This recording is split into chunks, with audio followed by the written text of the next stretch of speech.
has insisted that there is no security threat in Abuja, the Federal Capital Territory. This came after the US and United Kingdom warned of a possible terrorist attack in Abuja. As controversy trails the planned redesigning of Naira notes announced by the CBN Governor, Godwin Emefiele, President Muhammadu Buhari has said the CBN has his backing. And lastly on the show today, political office seekers have turned or families or relations of their staff. Why do you think this is taking this kind of special or is not following the old pattern? Well, maybe to start with, you recall that terrorism has become a global issue, and the US has experienced some bitter parts of the experience. And I'll give you some recent happenings which make US not to take things for granted. And even when you are discussing this, it's not only US that's saying it. Australia did the same thing, Canada did the same, the United Kingdom was given the same warning that look, there's likelihood that this thing will happen. But let's go back to the history of terrorism and the US.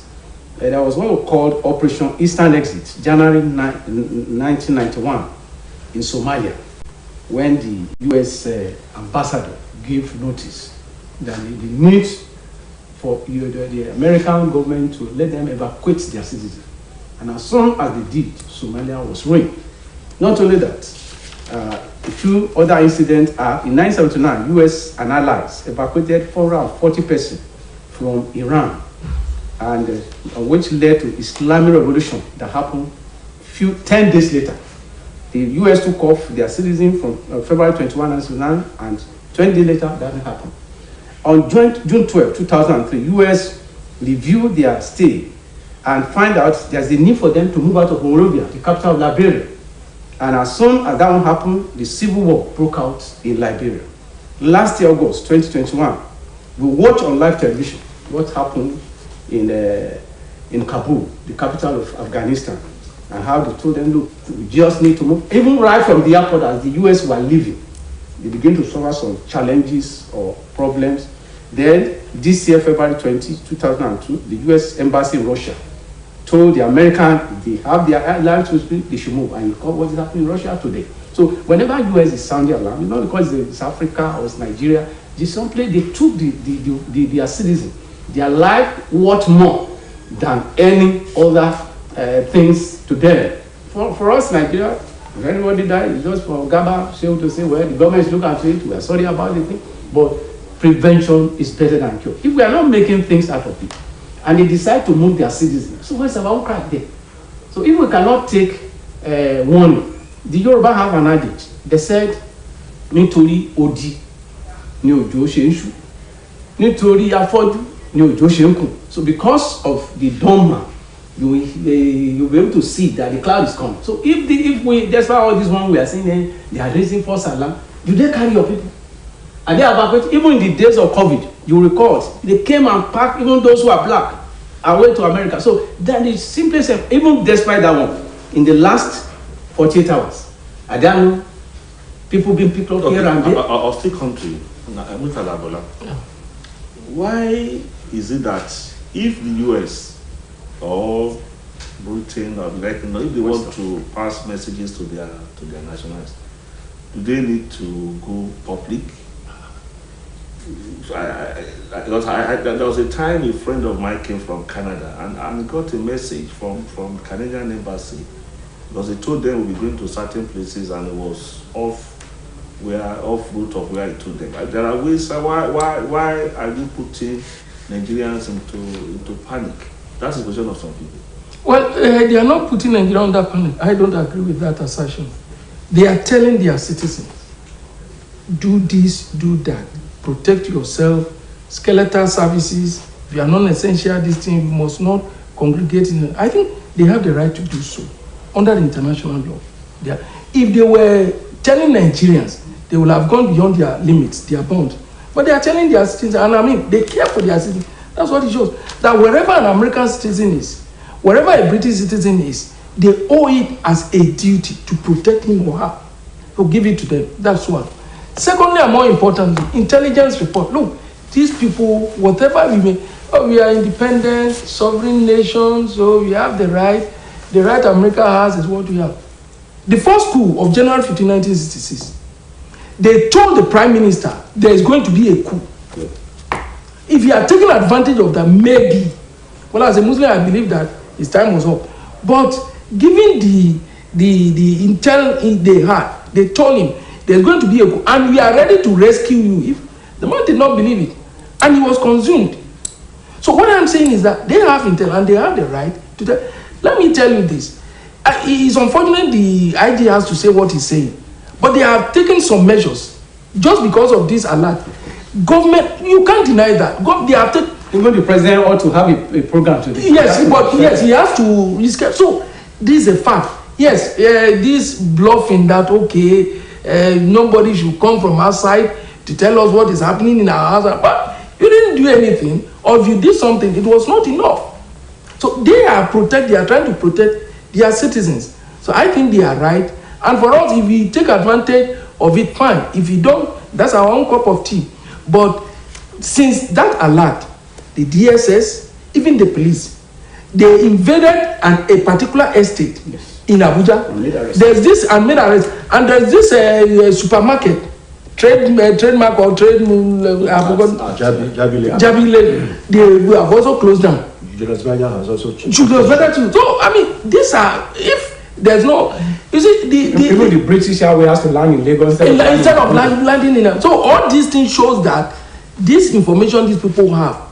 Eventually, if it doesn't happen, we might tell you to say that. Okay, Saki, how would you assess the way the Nigerian government is tackling or addressing this warning this time around?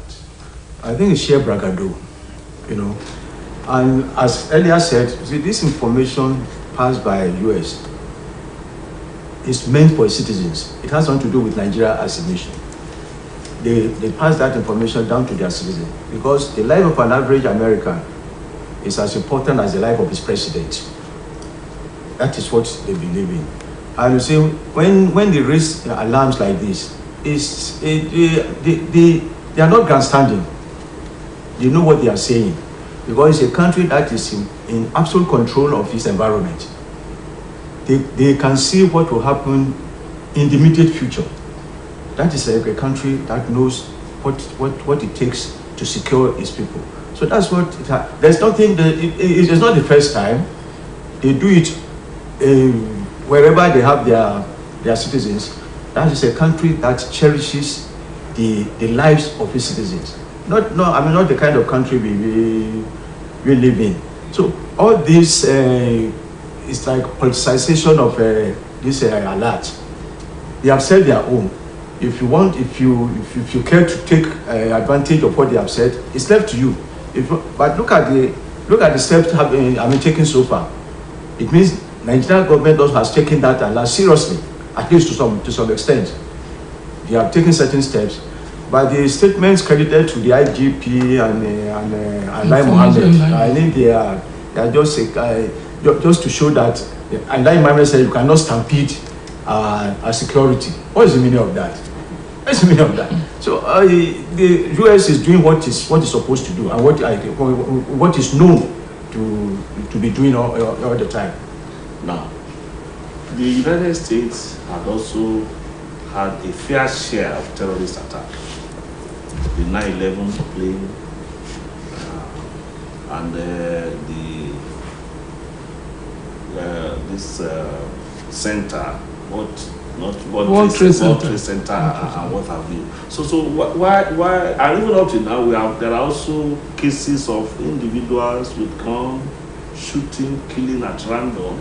So what is so special in Nigeria that is not also happening in the US? I know one could say the level of one is higher than the other, but I know you agree with me that somebody who stole 10 naira and 10,000 naira are both thieves. Yes, in most of the issue you made reference to, there was security alarms, and they were prepared for it. If what happened in 9/11 America happened in Nigeria, the casualty would have been higher. despite all the challenges they had that period, they were able to counter. The third plane could not take off because they've been able to neutralize. And when you look at this former Clinton, Miss Clinton, was supposed to give information about the something like that would have happened in Tripoli in Libya. Her failure led to the death of the ambassador there, and as a result, she paid dearly for it. So, if it happened in the US, the question is, do they have information? And if they do they make efforts? Now, let's come back a bit home. When the UNO House building was to be attacked, did we have what? Yes. When the Cancelem issue was coming, did we have anything? Yeah, there was. When the Jonathan was addressing on the day of independence and the attack at that Independence Day celebration, what effort did we make? So the issue that your neighbor has a problem and he's telling you that, don't fall into the same shoe. Is the person insulting you? And more so, he's not even directly talking to you. He's talking to his own citizen and said, look, in case you are going to this place for business, the information available is that 26 states out of that 36 states, you should not go there. If you have anything, that's the way they put it, if you have a serious business which cannot be avoided, then this is what you have to do. But in case you don't, please avoid it. So this has been the normal routine. Even in our own country, we do say it, that please, we had this may happen, that may happen, and that may happen. So if it has happened in US, like the line woman has said, has it not happened? But what of the degree of the casualty? Is it the same? Now, till today, as we are talking about the happening at the church in Ondo State, how far have we gone with it? And let's leave that one and let's come back to the one that happened in Abuja and many other places. And this, which will have even happened. One of my professors was picked on Friday on his way from Abeokuta to Ibadan, and the man has just been released this morning. So, and I guess money was spent on last night. I was released last night. So what I'm trying to say is that in some other country, the reason why it look as if these people are telling lies because we are not living up to the modern ways of gathering information.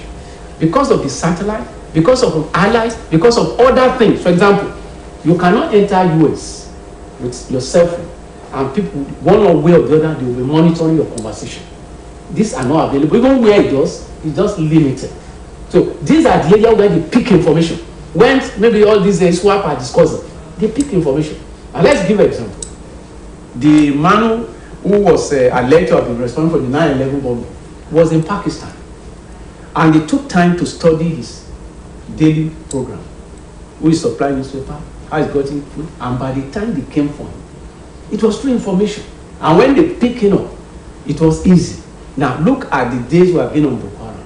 Look at other people who have been bragging and saying this. And how far have we been able to do it? So all we need is to improve on ourselves. What happened or what we are supposed to do is to link up with the American embassy or some of their security and say, please, how did you get this solution? Can you please share with us? And the American even say in time past that they share the same, but we do not take them seriously. So for the interest of their citizen, that is what they have done. So if the fact that my mother died, and I'm not telling you, be careful, don't let your mother take this food or pass through this road, and you are not insulting, it's your own turn. So if your mother survived, that's all. Okay, the same thing is happening to South Africa.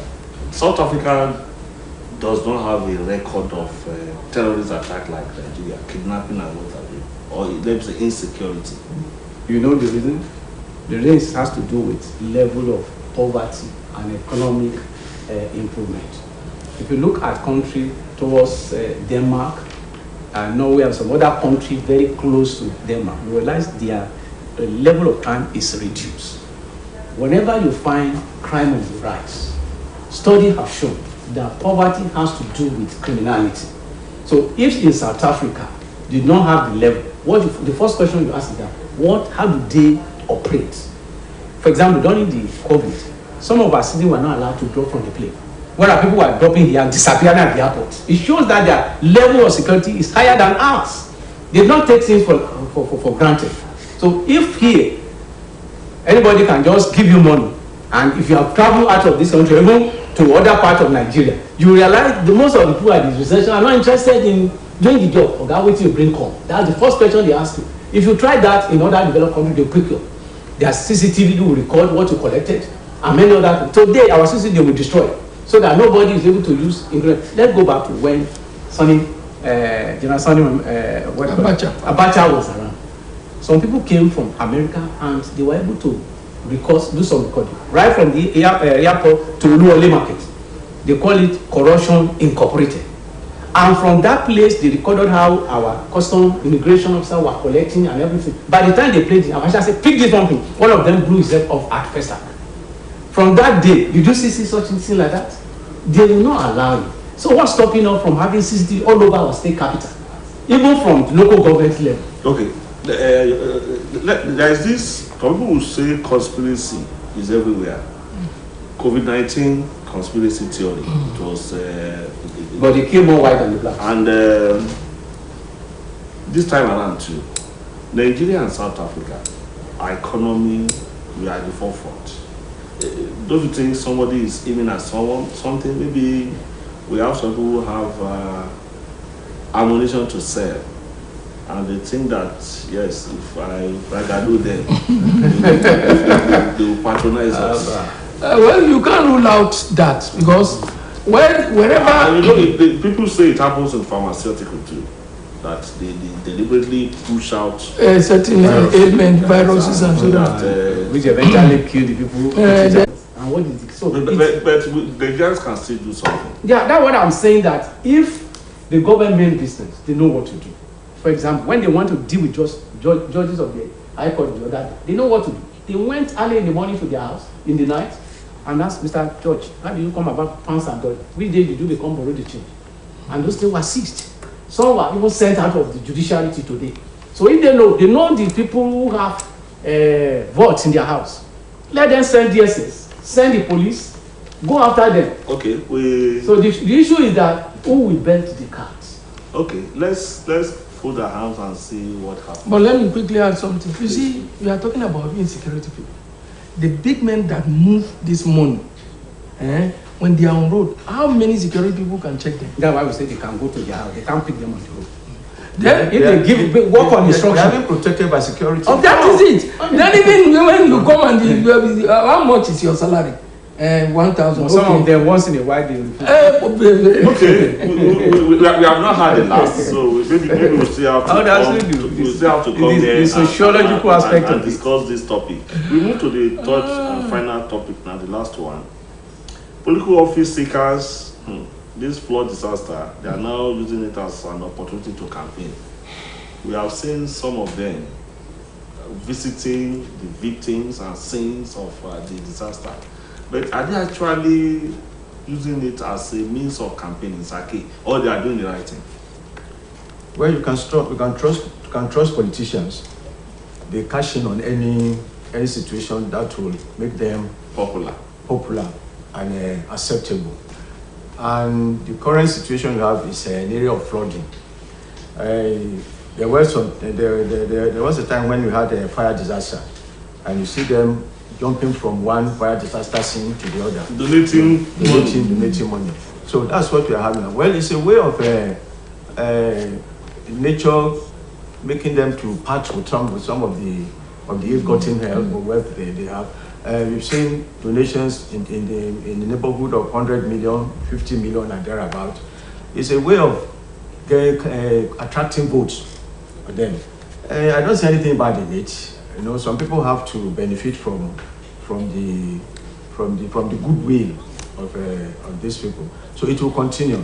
But I don't know how long this flooding situation will last for them to be able to use it to their advantage. What I'm saying is that it's a welcome decision. Sake says it's a welcome decision. Yes, it is, but I'm going to go beyond Sake. Has any of us listening to Mr. President sympathizing with those who have been affected by the flood? Has still Gaba and the additional issue statement